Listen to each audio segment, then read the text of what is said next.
The new tax bill imposes on large nonprofit employers for the very first time an excise tax of 21%, and it applies in two situations.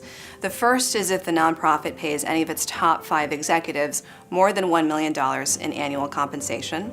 The second is if they pay a severance package to these executives in excess of 3 times of their annual base pay, even if the severance package falls less than $1 million.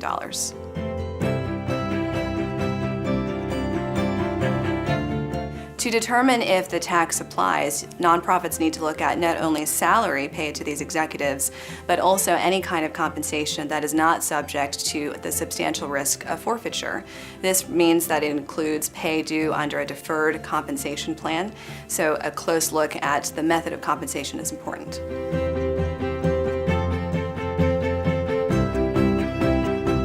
Nonprofits should convene their executive compensation committees right away.